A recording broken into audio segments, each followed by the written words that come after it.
Во име на сите пратеници на ВМРО-ДПМН и Коалицијата за подобра Македонија, како најбројна група во Собранието на Република Македонија, сакаме оштро да реагираме на грубите прекршувања на процедурите поврзани со донесување на законот за двојазичност или за двојазична федерализација на Република Македонија, кој што денеска парламентарното тенко мнозинство, начело со господинот Џафери, спротивно на огромен број деловнички одредби во Деловникот за работа на Собранието на Република Македонија, се обидува да го протурка спротивно на праксата и спротивно на регулативите. Дозволете ми да објаснам накратко. Прекршен е член 118 став 4, кој што предвидува дека со одлука за основање на работните тела и анкетните комисии се утврдува делокругот и бројот на членовите на комисиите. Ние имаме одлука со која што како делокруг и надлежност на Комисијата за политички систем и односи меѓу заедниците, меѓу другото е предвидено и правото на употреба на јазици и писма на заедниците. Оваа комисија од страна на господинот Џафери не беше прогласена за матична комисија, иако одлуката и деловникот наложува токму оваа комисија да биде матична комисија, туку спротивно на оваа одлука и спротивно на деловникот за работа на Собранието, како матична комисија беше прогласена Комисијата за европски прашања, која што никогаш досега не била прогласена за матична комисија за закони од ваков обем и од ваква проблематика.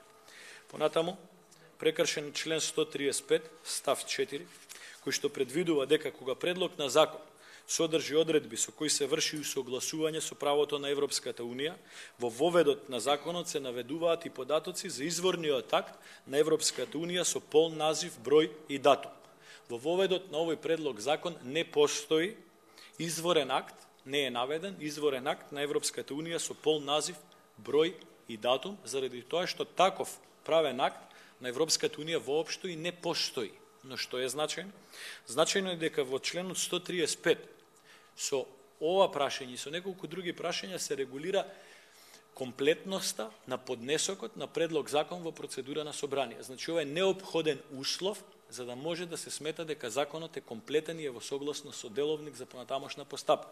Затоа членот 136, кој што исто така е прекршен, предвидува дека ако предлог на закон не е подготвен во согласност со одредбите на овој деловник, а видовме дека не е, според член 135 став 4, председателот на собранието, за нас колегата Џафери, пред да го достави на пратениците, ќе побара од предлагачот да го усогласи со одредбите на овој деловник, што не е направено. Значи нема никакво барање од страна господинот Џафери до владата и до Министерството за правда за усогласување со одредбите на овој деловник.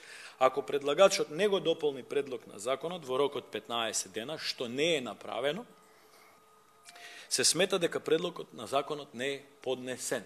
Значи, нити е упатено писмо од господинот Џафери до предлагачот за отстранување на недостатокот кој што претходно го кажав, нити па недостатокот е отстранет. Зошто? Заради тоа што не постои правна регулатива во Европската Унија како мултилатерален акт со кој што може оваа проблематика да се усогласува. Која е целта на таквото прекршување? Целта на таквото прекршување е да се злоупотреби знамето на Европската Унија, да се стави на овој закон и целата процедура да оди по брза трака, односно комисиите во собранието да имаат само по 3 дена и во фазата на прво читање и во фазата на разгледување на амандмани. Доколку остане ова знаме на Европската Унија и доколку има расправа за пример 50 амандмани во втора фаза, тоа ќе значи дека ако во 3 дена расправиме само 10 амандмани, останатите 40 амандмани воопшто нема да бидат разгледувани. Исто така прекршени се и членовите 139 и 140, каде што е регулирано дека матичното работно тело треба да разгледува и ЗПК треба да разгледува во рамки од 3 дена. Напротив, ние вчера видовме на седница на ЗПК по само еден нецел ден расправа, грубо прекинување со грубо наметнување на гласање на законодавно-правната комисија. Затоа, почитувани колеги, ние бараме 3 работи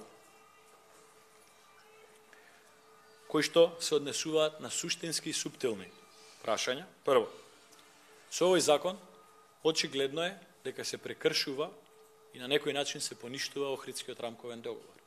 Ние бараме овој закон целосно да се усогласи со Уставот на Република Македонија и со Охридскиот рамковен договор.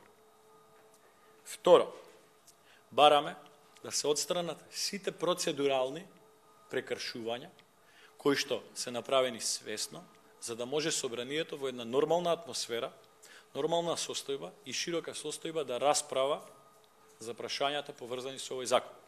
Би сакал да потенцирам, посебно за нашите сограѓани припадници на албанската заедница, дека ВМРО-ДПМН и Коалицијата за подобра Македонија нема намера да бега од дебата за подобрување на употребата на албанскиот јазик во Република Македонија. Напротив, во текот на минатите денови дадовме и конструктивни и коректни предлози, кои што ќе значат на вистина директна полза за обичниот наш сограѓанин албанец.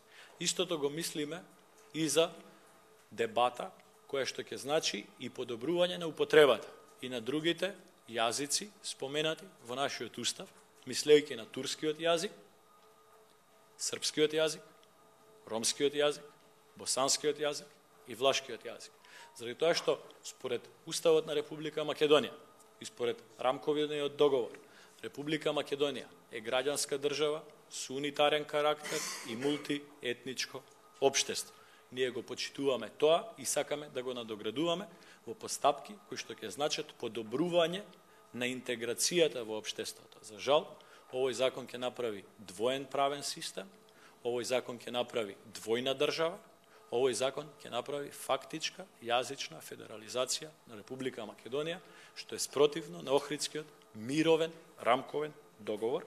И конечно, бараме во согласност со член 145, кој што вели за предлог на закон кој од поширок интерес собранието по општата расправа може да одлучи по тој закон да се спроведе јавна дискусија и да определи матично работно тело што ќе организира јавната дискусија. Барам собранието безусловно и без одлагање да ја запре оваа процедура и да закаже јавна расправа на која што политичарите нема да играат дневно политички игри, на која што политичарите нема да го носат главниот збор. Нема да се расправаме за процедуралните грешки, јас и господинот Џафери. Нема да се надмудруваме, надитруваме и надгласуваме. Туку ќе поканиме професори по македонски јазик, македонисти. Ќе поканиме професори по албански јазик, албанолози. Ќе поканиме професори по турски јазик, по босански јазик, српски, ромски, влашки. Ќе поканиме професори од сите правни факултети во Република Македонија, без разлика на кој јазик се одвива наставата. Ќе поканиме професори по компаративно право. Ќе поканиме практичари. Овој закон се однесува на сите постапки. Се однесува на управна постапка, парнична постапка, граѓанска постапка, извршна постапка. Се однесува на сите нотари. Се однесува на сите адвокати. Се однесува на сите извршители, се однесува на сите подрачни единици на министерствата во Република Македонија, се однесува на сите државни органи на власта, се однесува на сите јавни предпријатии, се однесува на сите здравствени установи, се однесува на сите фондови, агенции и други правни лица кои што обавуваат јавна дејност. Затоа, ова не е време, посебно не пред избори, политичарите да се надмудруваат и надгласуваат. Ова време е кога треба да покажеме сериозност и да ја прекинеме политичката игра наметната од тенкото мнозинство и да започнеме реална расправа за проблемите кои што не тиштат или не мачат. Ние признаваме и прифаќаме дека голем процент од наши сограѓани имаат интерес да се отвори ваква дебата во нашето општество. И ние нема да бегаме од таква дебата, ќе бидеме составен дел од таква дебата. И само тоа е гаранција дека ќе дојдеме до разумни решенија кои што ќе значат интеграција на нашето општество. Во спротивно, без да наведувам што, дозволете ми да најавам дека ќе ги користиме сите возможни, уставни, правни, законски и деловнички можности за да се спротиставиме на носење закон кој што нема да донесе ништо добро за Република Македонија, туку ќе воспостави двоен правен систем, двојно општество, двојна јазична федерација. Благодарам.